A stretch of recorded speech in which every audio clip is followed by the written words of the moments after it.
A small ball rolls off the top landing of the staircase is strike the midpoint of the first step and then the midpoint of the second step। ठीक है, diagram बना लेते हैं कि ये मान लिया staircase है इस तरह से,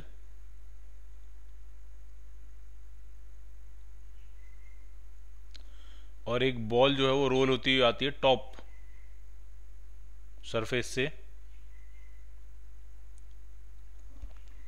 ठीक है, एक बॉल है वो रोल होती हुई आ रही है टॉप सरफेस से, यहाँ से आ रही है, और वो पहले स्टेप के मिड पॉइंट को हिट करती है, वहाँ से रिबाउंड करती है, फिर सेकंड स्टेप के मिड पॉइंट को हिट करती है।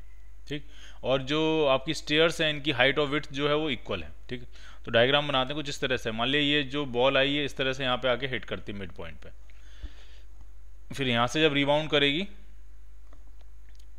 तो इस तरह से ये इस वाले के मिड पॉइंट पे हिट करती है, फिर यहाँ से जब रिबाउंड करेगी तो इस तरह से ये इस वाले के मिड पॉइंट पे हिट करती है, और इस तरह से ये प्रोसेस चल रही है। हाइट और विड्थ सेम है तो इसको हम x मान लेते हैं, ये भी x मान लेते हैं और इसको भी क्या मान लेते हैं, x मान लेते हैं, तो ये भी x हो जाएगा, फिर इसको भी क्या मानेंगे हम, x मानेंगे। ठीक, और कोफिशिएंट ऑफ रेस्टिट्यूशन पूछ रहे हैं, e पूछ रहे हैं कि e की वैल्यू क्या होगी।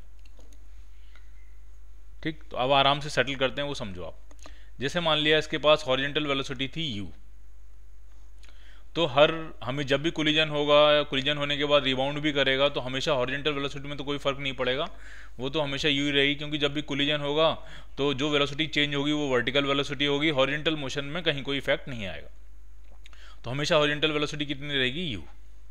क्लियर। ठीक, अब अगर मान लिया यहाँ पे टकराने, जब ये x हाइट से गिरा और जब ये हिट करेगा ग्राउंड पे, तो इसके पास टकराने से पहले जो नीचे की तरफ वेलोसिटी होगी वो होगी √2gx। एनर्जी कंजर्वेशन से निकालेंगे, अगर हम h हाइट से गिराते हैं तो हिट करने से पहले वर्टिकल वेलोसिटी जो होती है वो √2gh होती है, तो x हाइट से आपने गिराया है इसको तो वर्टिकल वेलोसिटी होगी √2gx। ठीक, और रिबाउंड जब ये करेगा तो उसके पास अब जो वर्टिकल वेलोसिटी बचेगी वो e टाइम्स √2gx हो जाएगी। ठीक, अर्थ की सरफेस पे या किसी भी हॉरिजॉन्टल सरफेस पे अगर v वेलोसिटी से कोई हिट करता है और e अगर कोफिशिएंट ऑफ रेस्टिट्यूशन हो तो रिबाउंड करने की जो वेलोसिटी होती है वो ev होती है। इतना ठीक है। ठीक, दूसरी बात समझिए, इसी तरह से जब ये यहां पे जाके हिट करेगा तो फिर से वैसी सिचुएशन रिपीट होगी और इस तरह से ये प्रोसेस चलती रहेगी। अब अगर हम ये देखें, ढंग से सुनना आपको, अगर हम ये देखें कि यहां से यहां तक गिरने का टाइम कितना लगा होगा, टाइम, तो ये जो टाइम होगा यहां से यहां तक गिरने का, ये जो टाइम लगा होगा, तो रेस्ट से गिर रहा है क्योंकि हॉरिजॉन्टल वेलोसिटी है, वर्टिकल तो है नहीं, वर्टिकल तो जीरो ही है, तो रेस्ट से गिरने का ये जो टाइम होता है, अगर मैं कहूँ ये वाला टाइम अगर t है तो ये t की वैल्यू कितनी होगी, तो t की वैल्यू होगी √2h/g यानी 2x/g, ये होगी t की वैल्यू। ठीक, और इतने टाइम में हॉरिजॉन्टली उसने कितनी डिस्टेंस ट्रेवल कर ली है, तो हॉरिजॉन्टली जो डिस्टेंस ट्रेवल की है वो होगी x/2। ठीक, अब अगर हम आगे की बात सोचें, आगे वाली यहाँ से यहाँ तक हिट करने की क्या होगी सिचुएशन, तो आगे से अगर हम यहाँ से लेकर यहाँ तक का देखेंगे तो ये x/2 और ये x/2 यानी x डिस्टेंस ट्रेवल कर रहा है, इसका मतलब यहाँ से यहाँ तक का टाइम अगर t है तो यहाँ से यहाँ तक जाने का टाइम होगा वो, अगर हम हॉरिजॉन्टल मोशन से सोचेंगे तो वो 2t हो जाएगा। कौन सा टाइम हो गया, ये टॉप सरफेस से मिड पॉइंट तक हिट करने का टाइम अगर मैंने माना है t, तो मिड पॉइंट से अगली सरफेस के मिड पॉइंट को हिट करने का टाइम 2t होगा। क्यों, क्योंकि इसको हम सोच रहे हैं हॉरिजॉन्टल मोशन से। हॉरिजॉन्टल में अगर टॉप पॉइंट से यहाँ तक आने में हॉरिजॉन्टल में उसने x/2 डिस्टेंस ट्रेवल करी है, तो पहली सीढ़ी के मिड पॉइंट से अगली सीढ़ी के मिड पॉइंट तक हिट करने में वो x/2 और x/2 यानी x डिस्टेंस ट्रेवल करेगा, और हॉरिजॉन्टल स्पीड में कोई चेंज होगा नहीं, u की स्पीड से ही चल रहा है, तो u की स्पीड से अगर x/2 डिस्टेंस ट्रेवल करने में t टाइम लगा तो x डिस्टेंस ट्रेवल करने में कितना टाइम लगेगा, 2t, तो यहाँ से लेकर यहाँ तक का जो होगा वो टाइम होगा 2t। ठीक, तो अगर हम इस पहली सीढ़ी के मिड पॉइंट से आखिरी सीढ़ी के मिड पॉइंट की इक्वेशन बनाएं वर्टिकल मोशन की, वर्टिकल मोशन की, ठीक, किस पॉइंट से, इस पॉइंट से इस तरह से जाने वाली ये पूरी इक्वेशन, ये और वर्टिकल, और हम इक्वेशन लिखने जा रहे हैं h = ut + ½ at², और ऐसा करते हैं वर्टिकली डाउनवर्ड डायरेक्शन क्या मान ले रहे हैं, पॉजिटिव। तो जरा डिस्प्लेसमेंट बताओ, तो डिस्प्लेसमेंट तो हो जाएगा आपका +x, डिस्प्लेसमेंट कितना हो जाएगा +x, वर्टिकल, वर्टिकल में देखो, और वर्टिकल वेलोसिटी कितनी होगी, इनिशियल वर्टिकल वेलोसिटी तो होगी -e टाइम्स √2gx। टाइम कितना लगेगा, तो टाइम लगेगा 2t, टाइम इतना ये है t, तो वो टाइम होगा 2t, तो टाइम जो आपका आएगा वो आपका आएगा 2 times under root 2x by g plus half a t square, a तो है आपका g और t जो है वो 2t का स्क्वायर है, यानी 2 times under root 2x by g का होल स्क्वायर। तो ये आपकी इक्वेशन बनेगी और ये इक्वेशन इतनी अच्छी है कि इसमें x और x कैंसिल आउट हो जाएगा, g कैंसिल आउट हो जाएगा, यहाँ सिर्फ अननोन के नाम पे जो बचेगा वो सिर्फ बचेगा e, और e सॉल्व होके आ जाएगा। ठीक है, तो इससे पहले इसको सॉल्व करें, एक बार फिर से रिवाइज कर लेते हैं कि हुआ क्या यहाँ पे। ठीक है, एक रफ स्केच बना के मैं समझाता हूँ आपको, लेकिन थोड़ा सा बड़ा। यहाँ से ये गिरा यहाँ पे मिड पॉइंट पे और फिर यहाँ से जंप करके ये अगले मिड पॉइंट पे गिर गया, ये है सिचुएशन। तो मैं आपसे कह रहा हूँ कि मैंने ये माना कि हॉरिजॉन्टल में स्पीड u है और मिड पॉइंट पे गिरा, तो ये कितना आगे गिरा x/2, और फिर से जब यहाँ से रिबाउंड करेगा तो फिर से अब कितना हॉरिजॉन्टल में आगे चला जाएगा, तो x/2 ये चलेगा और x/2 ये चलेगा, यानी कितना चलेगा x, और हॉरिजॉन्टल वेलोसिटी में चेंज होता नहीं। तो पहला लॉजिक ये समझ में आना चाहिए कि यहाँ से यहाँ तक पहुँचने का टाइम अगर t है, ये वाला टाइम अगर t है, तो यहाँ से रिबाउंड करके यहाँ तक गिरने का टाइम जो होगा वो डेफिनेटली 2t होगा। और ये हम वर्टिकल मोशन से टाइम नहीं निकाल रहे हैं, हम निकाल रहे हैं टाइम हॉरिजॉन्टल मोशन से। लॉजिक मेरा ये है कि हॉरिजॉन्टल में पहले डिस्प्लेसमेंट हुआ x/2 u की स्पीड से, और दूसरी स्ट्राइक से पहले डिस्प्लेसमेंट जो हुआ है वो x/2 x के बराबर हुआ है। डबल हॉरिजॉन्टल डिस्प्लेसमेंट हुआ है, जबकि हॉरिजॉन्टल वेलोसिटी में कोई चेंज नहीं है, तो टाइम भी आपको डबल लगेगा। ठीक, अब टाइम की वैल्यू निकालेंगे कैसे, ये टाइम हुआ कितना। तो अगर हॉरिजॉन्टल प्रोजेक्टाइल अगर आपको याद हो वर्टिकल वेलोसिटी 0 है, तो वो टाइम होता है √2h/g, और यहाँ पे h भी x के बराबर ही है। दूसरी बात, वर्टिकल वेलोसिटी कितनी होगी हिट करने से पहले, तो h हाइट से गिरते हैं तो वेलोसिटी होती है √2gh, तो यहाँ पे होगी √2gx, और e अगर कोफिशिएंट ऑफ रेस्टिट्यूशन होता है तो रिबाउंड करने की जो वेलोसिटी होती है वो e टाइम्स √2gx हो जाएगी।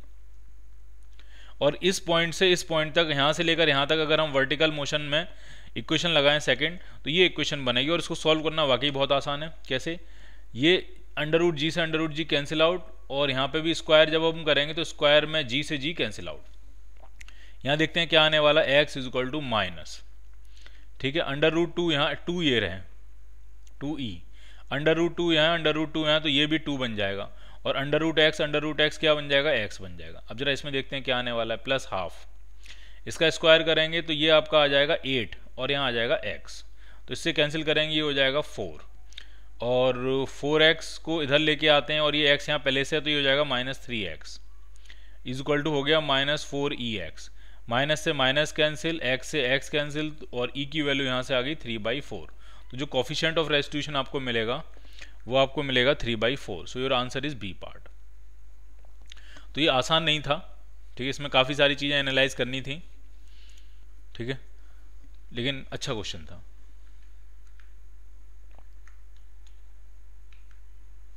अगला क्वेश्चन देखते हैं, ये भी अच्छा है। A girl throws a ball with the initial velocity v at an angle of inclination 45 degree. The ball strikes the smooth vertical wall at a horizontal distance d from the girl and after rebounding return to her hand. ठीक, यहाँ समझिए क्या situation. ये ground है, यहाँ मान लिया एक वॉल, एक दीवार है, और उसने एक बॉल फेंकी है, कितनी स्पीड से फेंकी है, v स्पीड से, कितने एंगल पे, 45 के एंगल पे, और टकराने के बाद बॉल इस तरह से जाती है, यहाँ पे हिट करेगी इस तरह से जाके, और रिबाउंड करती होगी, और रिबाउंड करने के बाद वो बॉल वापस से गर्ल के हाथ में आ जा रही है, ऐसे जाती है और ऐसे वापस आ जाती है। ठीक, और ये कितनी डिस्टेंस पे है, तो यहाँ से ये जो डिस्टेंस दी हुई है वो d दी हुई है आपको। What is the coefficient of restitution between the wall and the ball, दीवार और बॉल के बीच में कोफिशिएंट ऑफ रेस्टिट्यूशन कितना होगा, e, ये आपसे पूछा जा रहा है कि e की वैल्यू पूछ रहे हैं, e कितना होगा। ठीक है, अब आराम से समझो। अगर आपने इसको वी वेल, थोड़ा डायग्राम बड़ा बनाते हैं, ठीक है, थोड़ा डायग्राम जो है वो ना बड़ा करके बनाते हैं ताकि और चीज़ें क्लियर हों एकदम।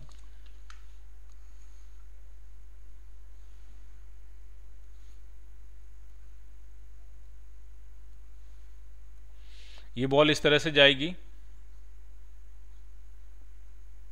और इस तरह से इसने हिट किया होगा यहाँ पे, और जब ये हिट करेगी तो ये वापस रिबाउंड करेगी। ठीक है, तो कुछ समझने वाली बात है वो समझते हैं। मान लिया वेलोसिटी v है और एंगल 45 डिग्री है, तो जो हॉरिजॉन्टल वेलोसिटी होगी वो होगी v cos 45, यानी v/√2, और जब ये हिट करेगा तो वर्टिकल में जो भी वेलोसिटी होगी, हॉरिजॉन्टल तो अनचेंज रहती है, तो हॉरिजॉन्टल तो आपकी जो वेलोसिटी होगी यहाँ पे वो v/√2 ही होगी। और जब ये यहाँ से रिबाउंड करेगा, जब ये वापस यहाँ से रिबाउंड करेगा और इस तरह से ये वापस से आएगा, तो रिबाउंड करने पे जो वापस से हॉरिजॉन्टल वेलोसिटी मिलेगी वो e we by root two times हो जाएगी, e times we by root two हो जाएगी। वर्टिकल मोशन में कोई फर्क नहीं पड़ेगा इस कोलिजन से, वर्टिकल मोशन जैसा है वैसा ही रहेगा।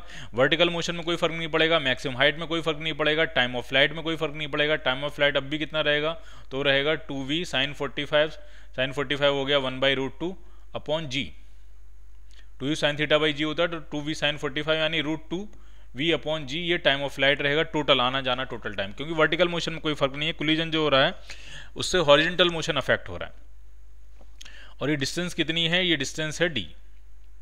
अब इस टाइम को हम सेटल कर सकते हैं कैसे, वो आप समझो इसको। देखो मैं ये कह रहा हूं कि जाने में कितना टाइम लगेगा, तो जाने में टाइम लगेगा d अपॉन हॉरिजॉन्टल मोशन से हम टाइम निकाल रहे हैं, ठीक है, और हॉरिजॉन्टल में वेलोसिटी थी v बाई रूट टू, तो ये होगा जाने का टाइम, ठीक, प्लस आने का कितना टाइम होगा, तो आना भी d है उसको वापस, क्योंकि वापस हाथ में आगे गिर रही है, लेकिन आने की जो हॉरिजॉन्टल वेलोसिटी है वो मॉडिफाई हो गई है, वो हो गई है E V times root E we by root two, E times we by root two, और ये टोटल टाइम जो होगा वही टोटल टाइम ऑफ फ्लाइट के बराबर होगा, जो कितना है, जो है रूट टू वी बाई जी के बराबर। अब यहाँ से हम सॉल्व करके क्या फाइंड कर सकते हैं, यहाँ से हम ई फाइंड कर सकते हैं, कैसे देखते हैं। ये रूट टू यहाँ ऊपर पहुँचेगा, ये रूट टू यहाँ ऊपर पहुँचेगा, और वो रूट टू कॉमन लेके इस रूट टू से कैंसिल आउट हो जाएंगे, तो ये आएगा D by V plus D by E V is equal to V by G. V common लेके भी हमने यहाँ पहुँचा दिया, तो ये वी स्क्वायर हो गया। और अब हम ऐसा कर सकते हैं, डी कॉमन ले लेते हैं, तो डी जैसी कॉमन लोगे तो आपका आ जाएगा 1 plus 1 by E is equal to हो जाएगा वी स्क्वायर अपॉन जी। इस डी को भी यहाँ ले आते हैं, तो ये भी डी यहाँ आ जाएगा, ठीक है। तो अगर हम 1 बाई ई निकालेंगे तो कितना आ जाएगा, तो आ जाएगा आपका V square upon G D minus 1। तो ये आपका बन गया जी डी एलसीएम आ गया, और ये हो गया v square minus g d. तो यहाँ से अगर कोफिशिएंट ऑफ रेस्टिट्यूशन निकाला जाएगा तो ये आ जाएगा g d upon v square minus g d, ये कोफिशिएंट ऑफ रेस्टिट्यूशन आपको मिल जाएगा, g d upon v square minus g d. So your answer is B part. Clear.